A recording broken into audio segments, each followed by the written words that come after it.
Depuis combien de temps vivez-vous dans ce logement? Où habitiez-vous auparavant? Depuis janvier 2014. Non, 16. Non. 15. Ah oui, 15, pardon, 15. 2015. Vendredi 1er juin 2003. Depuis 3 ans. Depuis le 1er octobre 2014. Ça fait pas mal d'années que j'habite les Pyrénées-Orientales. Ça fait 3 ans que je vis dans le logement. Et avant, on vivait à Marseille. On est resté 20 ans à Marseille. Ouais. 30. Ouais, un peu moins bien. J'ai fait presque 8 mois au foyer Bernadette. Après 2 là, je suis parti en colocation, pareil, mais dans un autre logement où on était 4. Avant, j'habitais dans un villa avec ma sœur. C'est pas longtemps que je suis ici. Le plus, c'était aux HLM là-bas. Au foyer de Ribéral. C'était un petit studio aux HLM. Mais des fois, il y avait des grands aussi aux HLM. Mais c'était tout pris. J'ai fait des bêtises au foyer et j'ai dû déménager du foyer. Au foyer, c'est vrai que ça changeait la vie. Mais bon, c'était la vie en collectivité au foyer Bernadette. Dans un logement non décent. Eh bien, près du Savard, rue Arnaviel, là-bas. Qui a été classé par la CAF. Et au logement, alors, on était 6, et chacun, on avait ses trucs à faire. Un qui faisait la cuisine, un qui faisait le ménage, un qui était un jour de repos. Alors, avec chaque fois, on faisait une liste pour dire qui c'est qui faisait ça. Donc, 2 fois, on n'était pas tout à fait d'accord. Alors, on essayait de s'arranger, parce qu'il y en a qui ne voulaient pas faire trop le truc. Est-ce que ce nouveau domicile a changé quelque chose pour vous? Oui, ça m'a permis d'avoir mon autonomie et voilà, puis pouvoir vivre, faire mon bout de chemin seul maintenant, et après peut-être plus tard prendre un appartement vraiment où je serais vraiment seul. Le parc, voilà, parc que là où j'étais, il n'y en avait pas. Dans l'ancien logement, c'est vrai c'était une cité. Donc c'est vrai que bon, les cités, maintenant, je veux plus.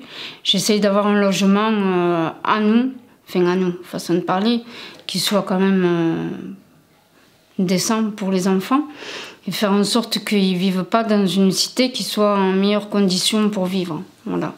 Et c'est ce que j'attends vraiment de l'autre appartement que j'aurai. Et en face, il n'y avait que pour des jeunes qui jouent au ballon. Ah ouais, j'en avais marre. Hein? Alors j'ai pris, voilà, un logement comme ça. Je suis ensoleillée par ma baie vitrée, que ce soit l'hiver comme l'été, et que je peux même jardiner sur mon balcon. Au foyer, tu manges à 7 heures. Il fallait toujours à l'heure à table, tout ça. Et là, tu manges n'importe quelle heure ici, à l'appartement. On est moins cerclé, on est moins sur nous. Parce qu'au foyer, c'est le cuistot qui faisait à manger, et le linge, c'est le lingère qui lavait, qui faisait le ménage, tout ça. Et à l'appartement, c'est nous qu'on le fait. Là, on a une autonomie et on peut bouger, on peut faire un petit peu ce qu'on veut puisqu'on est chez nous. Et, bien sûr, tout en respectant les autres personnes et en respectant vous aussi pour le travail que vous faites auprès de nous. Et voilà. Un logement est-il indispensable pour accéder à une vie autonome? Oui, pour une vie autonome, avoir notre indépendance, être tranquille. Pas obligé. Il y a au foyer, il y a des appartements et comme moi j'ai fait des bêtises, j'ai pas pu y accéder aux HLM. Mais il n'y a pas que le logement pour la vie autonome. On peut sortir quand on veut, on peut rentrer quand on veut. Il y a aussi entourage, parce que dans son logement, on peut se morfondre. C'est important l'appartement. C'est très important même. Parce que si vous n'avez pas d'appartement, vous vous retrouvez SDF. Moi j'étais SDF pendant 5 ans. Je vivais dans la rue, je dormais dans les trains, à la gare Saint-Charles, et croyez-moi que c'était la jungle. La rue, c'est la jungle. Bah oui, bien sûr, oui, je pense, oui. Oui, même sûr, ça permet de prendre confiance en soi et plutôt pouvoir accomplir les gestes de la vie quotidienne seul. Quels sont les changements pour vous, maintenant que vous avez un chez vous? Quels sont les avantages et les inconvénients? Quand on est chez nous, on peut faire notre vie comment on fait en fait? On n'a pas de règles. Donc si je veux sortir toute la nuit, eh ben je peux le faire. Les avantages, c'est que j'ai toutes mes affaires ici, c'est chez moi, c'est ma maison. L'inconvénient, je paye mon loyer.